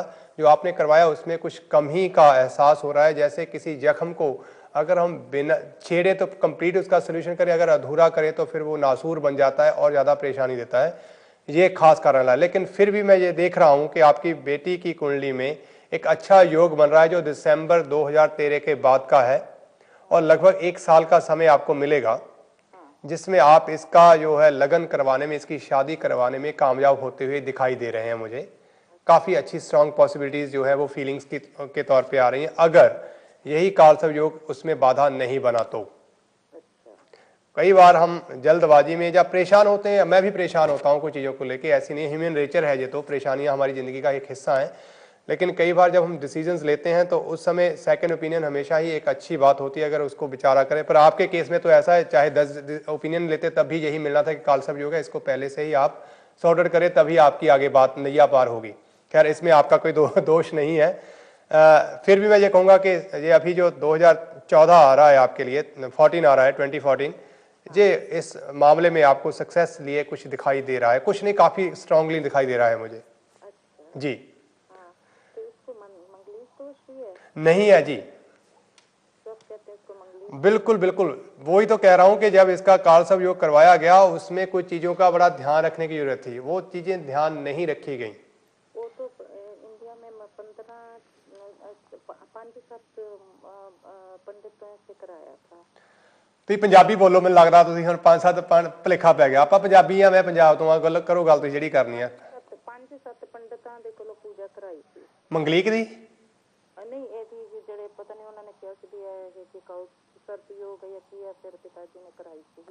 ਠੀਕ ਹੈ, ਠੀਕ ਹੈ, ਤੁਸੀਂ ਵਰੀਡ ਹੋ, ਆਪਣੇ ਬੱਚੇ ਲਈ ਮਾਂ-ਬਾਪ ਪਰੇਸ਼ਾਨ ਹੁੰਦੇ ਆ, ਠੀਕ ਹੈ, ਤੁਹਾਨੂੰ ਗਾਈਡ ਕੀਤਾ ਗਿਆ, ਪਰ ਅਨਫੋਰਚੂਨੇਟਲੀ ਜਿਹੜੀਆਂ ਚੀਜ਼ਾਂ ਕੀਤੀਆਂ ਗਈਆਂ ਉਹਨਾਂ ਦਾ ਆਪੋ ਵਿੱਚ ਕੋਈ ਲਿੰਕ ਨਹੀਂ ਸੀਗਾ। ਪਿੱਤਰ ਦੋਸ਼, ਮੈਂ ਹੁਣੀ ਤੁਹਾਡੇ ਤੋਂ ਪਹਿਲਾਂ ਇੱਕ ਭਾਈ ਸਾਹਿਬ ਨਾਲ ਗੱਲ ਕਰ ਰਿਹਾ ਸੀਗਾ, ਜੇ ਤੁਸੀਂ ਪ੍ਰੋਗਰਾਮ ਦੇਖਦੇ ਹੋਵੋਗੇ, ਮੈਂ ਕਿਹਾ ਸੀ ਕਿ ਲੜਕੀਆਂ ਨੂੰ ਪਿੱਤਰ ਦੋਸ਼ ਨਹੀਂ ਹੁੰਦਾ। ਪਿੱਤਰ ਦੋਸ਼ ਦੇ ਬਾਰੇ ਤਾਂ ਆਪਾਂ ਲੜਕੀ ਦੇ ਟੇ ਵਿੱਚ ਗੱਲ ਹੀ ਨਹੀਂ ਕਰਨੀ। ਇਹਦਾ ਮਤਲਬ ਹੈ ਕਿ ਤੁਸੀਂ ਪੂਰਾ ਸਰਜਰੀ ਜਿਹੜੀ ਆ ਕਰਵਾ ਚੁੱਕੇ ਹੋ, ਸਰਜਰੀ ਵੀ ਬੜੀ ਬੁਰੇ ਤਰੀਕੇ ਨਾਲ ਕਰਵਾ ਚੁੱਕੇ ਹੋ। ਦੇਖੋ, ਕੁਝ ਚੀਜ਼ਾਂ ਹੈਗੀਆਂ ਆ, ਮੈਂ ਬਹੁਤ ਓਨੈਸਟਲੀ ਤੁਹਾਨੂੰ ਦੱਸ ਰਿਹਾ ਕਿ ਤੁਸੀਂ ਕਈ ਚੀਜ਼ਾਂ ਜਿਹੜੀਆਂ, ਤੁਹਾਡਾ ਕੋਈ ਕਸੂਰ ਨਹੀਂ, ਮੈਂ ਇਸ ਗੱਲ ਦੇ ਨਾਲ ਵੀ ਸਹਿਮਤ ਹਾਂ, ਤੁਹਾਡੀ ਕੋਈ ਫਾਲਟ ਨਹੀਂ ਹੈਗੀ, ਪਰ ਜਿਸ ਤਰੀਕੇ ਨਾਲ ਤੁਹਾਨੂੰ ਗਾਈਡ ਕੀਤਾ ਗਿਆ ਤੁਸੀਂ ਉਸ ਤਰੀਕੇ ਨਾਲ ਫੰਕਸ਼ਨ ਕੀਤੇ ਆ, ਪਰ ਅਨਫੋਰਚੂਨੇਟਲੀ ਇਹ ਜੋ ਕੁਝ ਵੀ ਤੁਸੀਂ ਕੀਤਾ ਆ, ਇਹ ਤੁਹਾਡੇ ਲਈ ਸਹੀ ਨਹੀਂ ਹੈਗਾ। ਤੁਹਾਡੀ ਬੇਟੀ ਦੀ ਜ਼ਿੰਦਗੀ ਵਿੱਚ ਇੱਕ ਪੋਇਜ਼ਨ ਦੇ ਵਾਂਗੂ ਕੰਮ ਕਰ ਰਿਹਾ ਹੈ। ਗਲਤ ਤਰੀਕਾ, ਗਲਤ ਚੀਜ਼ਾਂ ਨੂੰ ਅਸੀਂ ਐਕਟੀਵੇਟ ਕਰ ਲਿਆ ਇਹਦੇ ਚਾਰਟ ਦੇ ਵਿੱਚ। ਨਾ ਤਾਂ ਪਿੱਤਰ ਦੋਸ਼ ਹੈਗਾ, ਲੜਕੀਆਂ ਨੂੰ ਕਦੇ ਵੀ ਕਿਸੇ ਬੇਟੀ ਨੂੰ ਪਿੱਤਰ ਦੋਸ਼ ਨਹੀਂ ਹੁੰਦਾ ਜੀ। ਦੂਸਰਾ, ਮੰਗਲੀਕ ਦੋਸ਼ ਦੇਖਣ ਦੇ ਲਈ ਬਹੁਤ ਸਾਰੀਆਂ ਚੀਜ਼ਾਂ ਦਾ ਸਾਨੂੰ ਗਿਆਨ ਜਿਹੜਾ ਲੈਣਾ ਪੈਂਦਾ ਆ। ਅਗਰ ਤੁਸੀਂ ਇਹਦਾ ਮੰਗਲ ਦੇਖੋਗੇ ਤੇ 12ਵੇਂ ਘਰ ਦੇ ਵਿੱਚ, ਜਿੱਦਾਂ ਮੈਂ ਕਹਿੰਦਾ ਪਹਿਲੇ, ਚੌਥੇ, 7ਵੇਂ, 8ਵੇਂ, 12ਵੇਂ ਘਰ ਦੇ ਵਿੱਚ ਮੰਗਲ, ਆਮ ਭਾਸ਼ਾ ਵਿੱਚ ਜੇ ਮੈਂ ਵੀ ਉਸ ਚੀਜ਼ ਨੂੰ ਫੜ ਲਵਾਂ ਤਾਂ ਮੈਂ ਵੀ ਕਹੂੰਗਾ ਤੁਹਾਡੀ ਬੇਟੀ ਮੰਗਲੀਕ ਹੈ। ਪਰ ਇਹਦੇ ਨਾਲ ਹੋਰ ਬਹੁਤ ਸਾਰੇ ਕਾਰਨ ਇਹੋ ਜਿਹੇ ਜੁੜੇ ਹੋਏ ਆ ਜਿਨ੍ਹਾਂ ਨੂੰ ਅਗਰ ਅਸੀਂ ਧਿਆਨ ਰੱਖਾਂਗੇ ਤੇ ਸਾਨੂੰ ਕਲੀਅਰਲੀ ਨਜ਼ਰ ਆ ਜਾਏਗਾ ਕਿ ਬੇਟੀ ਮੰਗਲੀਕ ਨਹੀਂ ਹੈਗੀ। ਦੇਖੋ, ਓਵਰਨਾਈਟ ਤਾਂ ਮੈਂ ਹੁਣ ਤੁਹਾਨੂੰ ਕੁਝ ਨਹੀਂ ਦੇ ਸਕਦਾ ਕਿ ਹਾਂ ਤੁਸੀਂ ਆਹ ਕਰੋ ਤੇ ਇਹਦੇ ਨਾਲ ਹੋ ਜਾਏਗਾ। ਕੁਝ ਚੀਜ਼ਾਂ ਮੈਂ ਤੁਹਾਨੂੰ ਔਨ 에ਅਰ ਜਿਹੜੀਆਂ ਨਹੀਂ ਦੇ ਪਾਊਂਗਾ, ਕੁਝ ਚੀਜ਼ਾਂ ਜਿਹੜੀਆਂ ਮੈਂ ਤੁਹਾਨੂੰ ਗਾਈਡ ਕਰ ਦਿੰਦਾ ਉਹ ਤੁਸੀਂ ਕਰੋ, ਤੇ ਜੋ ਵੀ ਹੋਏਗਾ ਤੁਸੀਂ ਫੀਡਬੈਕ ਨੰਬਰ ਆਏਗਾ ਤੁਹਾਡੀ ਸਕਰੀਨ ਦੇ ਵਿੱਚ, ਤੁਸੀਂ ਅਗਰ ਉਹ 'ਤੇ ਮੈਨੂੰ ਕਾਲ ਕਰੋਗੇ ਤਾਂ ਸ਼ਾਇਦ ਮੈਂ ਤੁਹਾਨੂੰ ਡਿਟੇਲ ਦੇ ਵਿੱਚ ਹੋਰ ਵੀ ਦੱਸ ਪਾਊਂਗਾ। ਔਰ ਬਹੁਤ ਆਸਾਨ ਜੀਆਂ, ਕਈ ਵਾਰੀ ਪਤਾ ਨਹੀਂ ਕਿਉਂ ਇਸ ਤਰ੍ਹਾਂ ਹੁੰਦਾ, ਕਿਸਮਤ ਦਾ ਇੱਕ ਕੋਈ ਚੱਕਰ ਕਹਿ ਲਓ ਕਿ ਕਰਮ ਤਾਂ ਕੀਤਾ ਸੀਗਾ ਪਰ ਉਹ ਸਹੀ ਡਾਇਰੈਕਸ਼ਨ 'ਚ ਨਹੀਂ ਹੋਇਆ, ਇਸ ਕਰਕੇ ਸਾਨੂੰ ਇਹ ਮਾਰ ਪਈ ਆ। ਖੈਰ ਫਿਲਹਾਲ ਮੈਂ ਕਹੂੰਗਾ ਕਿ ਅਗਰ ਇਹ ਬੱਚੀ ਲਾਲ ਰੰਗ ਦਾ ਪ੍ਰਯੋਗ ਕਰਦੀ ਆ ਜ਼ਿਆਦਾ ਤੋਂ ਜ਼ਿਆਦਾ ਆਪਣੀ ਲਾਈਫ ਦੇ ਵਿੱਚ, ਰੈੱਡ ਕਲਰ, ਹੁਣ ਮੰਗਲੀਕ ਆ ਔਰ ਮੈਂ ਤੁਹਾਨੂੰ ਕਹਿ ਰਿਹਾ ਰੈੱਡ ਕਲਰ ਪ੍ਰਯੋਗ ਕਰੇ, ਤੁਸੀਂ ਇੱਥੇ ਹਿਸਾਬ ਲਗਾ ਲਓ ਕਿ ਇਹਦਾ ਮੰਗਲੀਕ ਕਿੰਨਾ ਚੰਗਾ ਤੇ ਕਿੰਨਾ ਮਾੜਾ। ਇਹਦਾ ਮਤਲਬ ਇਹਦਾ ਮੰਗਲੀਕ ਚੰਗਾ ਆ। ਹਾਂ, ਇਹਨੂੰ ਕਹੋ ਰੈੱਡ ਕਲਰ ਪਾਵੇ, ਜਿੰਨਾ ਵੀ ਰੈੱਡ ਕਲਰ ਇਹ ਪ੍ਰਯੋਗ ਕਰ ਸਕਦੀ ਆ ਇਹਦੇ ਵਾਸਤੇ ਉਨਾ ਹੀ ਚੰਗਾ। ਰੈੱਡ ਕਲਰ ਇਹਦੀ ਜ਼ਿੰਦਗੀ ਦਾ ਇੱਕ ਹਿੱਸਾ ਬਣਾ ਦਿਓ। ਮੈਂ ਤਾਂ ਕਿਹਾ ਹੀ ਨਹੀਂ ਪਰੇਸ਼ਾਨੀਆਂ ਆਉਣਗੀਆਂ, ਮੈਂ ਕਦੋਂ ਕਿਹਾ? ਮੈਂ ਇਹ ਨਹੀਂ ਕਿਹਾ ਕਿ ਪਰੇਸ਼ਾਨੀਆਂ ਆਉਣਗੀਆਂ, ਮੈਂ ਇਹ ਕਿਹਾ ਕਿ ਜਿਹੜੀਆਂ ਚੀਜ਼ਾਂ ਅਸੀਂ ਐਵੇਂ ਹੀ ਐਕਟੀਵੇਟ ਕਰ ਲਈਆਂ ਉਹ ਪਰੇਸ਼ਾਨੀਆਂ ਦਾ ਕਾਰਨ ਬਣ ਗਈਆਂ, ਠੀਕ ਹੈ ਨਾ। ਔਰ ਤੁਹਾਡਾ ਇਹ 'ਚ ਕੋਈ ਕਸੂਰ ਨਹੀਂ ਹੈਗਾ। ਖੈਰ ਐਨੀਵੇ, ਰੈੱਡ ਕਲਰ ਇਸ ਬੱਚੇ ਵਾਸਤੇ ਬਹੁਤ ਹੀ ਮੁਬਾਰਕ ਆ। ਰੈੱਡ ਤੋਂ ਬਾਅਦ ਪੀਲਾ ਰੰਗ ਇਹਦੇ ਵਾਸਤੇ ਬਹੁਤ ਹੀ ਅੱਛਾ ਆ। ਹਾਂਜੀ, ਪੀਲਾ, ਪੀਲਾ ਵੀ ਕੱਚਾ ਪੀਲਾ ਰੰਗ, ਹਾਂ ਆਮ ਪੀਲਾ ਨਹੀਂ, ਕੱਚਾ ਪੀਲਾ ਰੰਗ ਇਹਦੇ ਵਾਸਤੇ ਬਹੁਤ ਹੀ ਲਾਭਦਾਇਕ ਹੈਗਾ ਆ। ਦਾਨ ਪੁੰਨ ਦੇ ਲਈ ਮੈਂ ਤੁਹਾਨੂੰ ਦੱਸਣ ਲੱਗਾ ਆ, ਕੁਛ ਚੀਜ਼ਾਂ ਮੈਂ ਦੱਸ ਦੇਣਾ, ਪਰ ਬਾਕੀ ਤੁਹਾਨੂੰ ਫੀਡਬੈਕ ਨੰਬਰ ਤੇ ਡਿਟੇਲ 'ਚ ਤੁਸੀਂ ਮੇਰੇ ਨਾਲ ਗੱਲ ਕਰ ਲਿਓ, ਕਿਉਂਕਿ ਮੈਂ ਤੁਹਾਨੂੰ ਕੁਝ ਸਵਾਲ ਆ ਜਿਹੜੇ ਹੁਣ ਤੁਸੀਂ ਇੱਥੇ ਮੈਨੂੰ ਦੱਸਣੇ ਨਹੀਂ ਤੇ ਮੈਂ ਤੁਹਾਡੇ ਕੋਲ ਪੁੱਛਣੇ ਨਹੀਂ, ਠੀਕ ਹੈ। ਉਹ ਤੁਸੀਂ ਉੱਥੇ ਫ੍ਰੀਲੀ ਮੇਰੇ ਨਾਲ ਗੱਲ ਕਰ ਸਕਦੇ ਹੋ, ਬੜੇ ਡਿਟੇਲ ਦੇ ਵਿੱਚ ਗੱਲ ਹੋ ਸਕਦੀ ਹੈ। ਆਪਾਂ ਫਿਰ ਉਹਨਾਂ ਨੂੰ ਕਲੀਅਰ ਕਰਾਂਗੇ ਕਿ ਕਿਹੜੇ ਉਪਾਅ ਨਾਲ ਕਿਹੜੀ ਚੀਜ਼ ਹੱਲ ਕਰ ਸਕਦੇ ਹਾਂ। ਨਹੀਂ, ਹੁਣ ਨਹੀਂ, ਫੀਡਬੈਕ ਨੰਬਰ ਆਏਗਾ, ਤੁਸੀਂ ਫੀਡਬੈਕ ਨੰਬਰ ਤੇ ਕਾਲ ਕਰ ਲਿਓ ਤੇ ਤੁਹਾਨੂੰ ਡੈਫੀਨਿਟਲੀ ਕੋਈ ਨਾ ਕੋਈ ਜਿਹੜੀ ਆ ਮਿਲ ਜਾਣੀ ਆ। ਸੌਰੀ ਜੀ, ਲਾਲ ਰੰਗ ਔਰ ਪੀਲਾ ਰੰਗ ਇਸ ਬੱਚੇ ਲਈ ਬਹੁਤ ਹੀ ਅੱਛਾ ਹੈਗਾ ਆ। ਸਵੇਰੇ ਉੱਠਦਿਆਂ ਸਾਰੀ ਇਸ ਬੱਚੇ ਨੂੰ ਕੋ ਆਪਣੀ ਜ਼ਿੰਦਗੀ ਵਿੱਚ ਇੱਕ ਆਦਤ ਬਣਾ ਲਵੇ, ਸ਼ਹਿਦ ਖਾਣਾ ਆ। ਸ਼ਹਿਦ, ਹਨੀ, ਉਹ ਸਵੇਰੇ ਉੱਠ ਕੇ ਆਪਣੀ ਜੀਭ ਦੇ ਉੱਤੇ ਸ਼ਹਿਦ ਲਗਾਉਣਾ ਇਸ ਬੱਚੇ ਨੇ, ਠੀਕ ਹੈ। ਆਪਾਂ ਕੁਝ ਪੋਜ਼ਿਟਿਵ એનર્ਜੀ ਇਹਦੇ ਵਿੱਚ ਕ੍ਰੀਏਟ ਕਰੀਏ ਤਾਂ ਕਿ ਆਪਾਂ ਨੂੰ ਕੋਈ ਰਾਸਤਾ ਮਿਲੇ, ਠੀਕ ਹੈ ਨਾ। 80 ਦਾ ਬੱਚੀ ਦਾ ਬਰਥ ਹੈ, ਹੁਣ ਬੱਚੀ ਦੀ ਏਜ 33 ਹੋ ਜਾਣੀ ਹੈ ਇਹ ਦਸੰਬਰ ਦੇ ਵਿੱਚ, ਠੀਕ ਹੈ। ਆਪਾਂ ਹਾਲੇ ਤੱਕ ਆਪਾਂ ਨੂੰ ਕੋਈ ਰਾਹ ਹੀ ਨਹੀਂ ਮਿਲ ਰਿਹਾ ਹੈਗਾ, ਔਰ ਬਿਨਾਂ ਕਿਸੇ ਕਾਰਨ ਦੇ ਕੁਝ ਚੀਜ਼ਾਂ ਨੂੰ ਅਸੀਂ ਇੱਦਾਂ ਦੀਆਂ ਰਾਹ ਬਣਾ ਲਿਆ ਜਿਹਦੇ ਕਰਕੇ ਸਮੱਸਿਆ ਸਾਡੇ ਮੂਹਰੇ ਆ ਗਈ ਆ। ਖੈਰ ਐਨੀਵੇ, ਔਰ ਤੀਸਰੀ ਗੱਲ ਇਹ ਆ ਕਿ ਇਹਨੂੰ ਕਹੋ ਕਿ ਔਲੇ ਦਾ ਤੇਲ ਉਹੀ ਲਗਾਉਣਾ ਆ, ਉਹਦੇ ਵਿੱਚ ਕੋਈ ਗਿਰੀ, ਕੋਈ ਨਾਰੀਅਲ ਦਾ ਤੇਲ, ਕੋਈ ਹੋਰ ਆਲਮੰਡ ਆਇਲ ਜਾਂ ਕੁਝ ਮਿਕਸ ਨਹੀਂ ਕਰਨਾ ਹੈਗਾ, ਸਿਰਫ ਤੇ ਸਿਰਫ ਔਲੇ ਦਾ, ਆਮਲੇ ਦਾ ਤੇਲ ਹੀ ਲਗਾਉਣਾ ਆ, ਉਹਦੇ ਵਿੱਚ ਹੋਰ ਕੋਈ ਚੀਜ਼ ਯੂਜ਼ ਨਹੀਂ ਕਰਨੀ ਹੈਗੀ, ਠੀਕ ਹੈ। ਚੌਥੀ ਗੱਲ ਜਿਹੜੀ ਇੱਕ ਦੱਸਾਂ, ਅਗਰ ਇਹ ਵੈਜੀਟੇਰੀਅਨ ਹੈ ਤਾਂ ਬਹੁਤ ਚੰਗੀ ਗੱਲ ਹੈ, ਨਹੀਂ ਹੈ ਤੇ ਇਹਨੂੰ ਕਹੋ ਵੈਜੀਟੇਰੀਅਨ ਬਣ ਜਾਵੇ, ਠੀਕ ਹੈ ਨਾ। ਇਹ ਚਾਰ ਚੀਜ਼ਾਂ ਜਿਹੜੀਆਂ ਮੈਂ ਤੁਹਾਨੂੰ ਔਨ 에ਅਰ ਦੱਸ ਸਕਦਾ ਹਾਂ, ਪਰ ਇਸ ਤੋਂ ਕੁਝ ਇਲਾਵਾ ਜਿਹੜੀਆਂ ਗੱਲਾਂ ਹੈਗੀਆਂ, ਕਿਉਂਕਿ ਆਫਕੌਮ ਦੇ ਅੰਡਰ ਸਾਡਾ ਪ੍ਰੋਗਰਾਮ ਹੁੰਦਾ, ਅਸੀਂ ਤੁਹਾਨੂੰ ਨਹੀਂ ਕਹਿ ਸਕਦੇ, ਕੁਝ ਲੀਗਲੀ ਕਈ ਗੱਲਾਂ ਹੁੰਦੀਆਂ ਆ। ਸੋ ਤੁਸੀਂ ਉਹਦੇ ਲਈ ਫੀਡਬੈਕ ਨੰਬਰ ਤੁਹਾਡੀ ਸਕਰੀਨ ਦੇ ਉੱਤੇ ਨੰਬਰ ਆਲਰੇਡੀ ਆ ਚੁੱਕਾ ਆ, ਉਹਨੂੰ ਨੋਟ ਕਰ ਸਕਦੇ ਆ ਔਰ ਉਹ 'ਤੇ ਤੁਸੀਂ ਮੇਰੇ ਨਾਲ ਗੱਲ ਕਰ ਸਕਦੇ ਆ, ਠੀਕ ਹੈ ਜੀ। ਹਾਂਜੀ, ਈਮੇਲ ਵੀ ਹੈ, ਉਹਦੇ ਵਿੱਚ ਈਮੇਲ ਵੀ ਕਰ ਸਕਦੇ ਹੋ। ਬੈਟਰ ਹੈ ਕਿ ਤੁਸੀਂ ਫੋਨ ਤੇ ਗੱਲ ਕਰੋ, ਜ਼ਿਆਦਾ ਅੱਛਾ ਰਹੇਗਾ, ਠੀਕ ਹੈ ਜੀ। ਓਕੇ ਜੀ, ਥੈਂਕ ਯੂ ਜੀ, ਥੈਂਕ ਯੂ, ਧੰਨਵਾਦ। ਬਿਲਕੁਲ, ਪਰਮਾਤਮਾ ਤੇ ਭਰੋਸਾ ਔਰ ਅੱਛਾ ਕਰਮ, ਬਿਨਾਂ ਕਰਮ ਤੋਂ ਕੋਈ ਚੀਜ਼ ਨਹੀਂ ਮਿਲਣੀ। ਪਰਮਾਤਮਾ ਤੇ ਭਰੋਸਾ ਵੀ ਕਰਮ ਕਰਨਾ ਹੀ ਹੈਗਾ ਆ। ਕਿਸੇ ਦਿਵਾਲੇ ਗੁਰੂ ਸਥਾਨ ਦੇ ਵਿੱਚ ਜਾਣਾ ਵੀ ਇੱਕ ਬਹੁਤ ਵੱਡਾ ਟਾਸਕ ਆ ਤੇ ਉਹ ਆਪਾਂ ਨੂੰ ਕਰਨਾ ਹੀ ਪੈਣਾ, ਉਸ ਤੋਂ ਬਗੈਰ नहीं गल बननी हैगी। ठीक है जी, धन्यवाद ਤੁਹਾਡਾ, धन्यवाद। दोस्तों, जैसे ये बहन जी अभी काफ़ी परेशान है, अनफॉर्चुनेटली इनका कसूर नहीं, हम जाते हैं अपने मंजिल के लिए कि हमें कोई गाइडलाइन मिल जाए। कई बार ऐसी स्थितियाँ हो जाती हैं लालचवश या अज्ञानता के वश या गलत कुछ इन्फॉर्मेशन की वजह से कुछ चीज़ें इस तरह से हो जाती हैं जो हमारी ज़िंदगी में प्रकाश लाने की बजाय, रोशनी लाने की बजाय अंधेरा क्रिएट कर देती हैं, जिससे फिर धीरे धीरे हमारा इन चीज़ों से जो विश्वास है वो भी खोने लगता है। ये व्यक्तिगत बात है कि ये सब्जेक्ट जो है ये प्रकाश, ये रोशनी का कारक है, इससे हमें गाइडलाइन मिलती है। अगर कोई व्यक्तिगत कारणों से इस चीज़ का गलत उपयोग करता है या धारणा है तो वो इस सब्जेक्ट का कसूर नहीं है, वो उसकी अपना विचार हो सकता है। तो इस चीज़ का हमें ध्यान रखना होगा। खैर, समय हो रहा है, बहुत तेज़ी के साथ समाप्त हो रहा है। मैं ये कहूँगा, अगर आप मेरे साथ बात करना चाहते हैं तो फीडबैक नंबर है आपकी स्क्रीन के ऊपर, इस नंबर को आप नोट करें। आप मेरे साथ डिटेल में बात कर सकते हैं, जिसमें हम जो भी आप जानना चाहें मैं आपको बताऊँगा। और आपसे मिलता हूँ हर फ्राइडे के दिन भी 12 से 2। अगर किन्हीं लोगों ने, बहुत सारे लोगों ने कोशिश की होगी मेरे साथ बात करने की, अगर आपकी बात नहीं हो पाई है तो आप फ्राइडे भी मेरे साथ ऑन एयर बात कर पाएंगे। अगर आप और फिर बात करना चाहते हैं, नंबर है आपकी स्क्रीन के ऊपर, फीडबैक नंबर को नोट करें, मेरी और आपकी बात होगी। और दोस्तों, बहुत सारी शुभकामनाओं के साथ मैं आपसे विदा लेना चाहूँगा कि ये रात्रि शुभ रात्रि हो आपकी, आपके आने वाले दिन आपके लिए तरक्की लेके आए। इसी के साथ लूँगा आपसे इजाज़त। धन्यवाद, नमस्कार।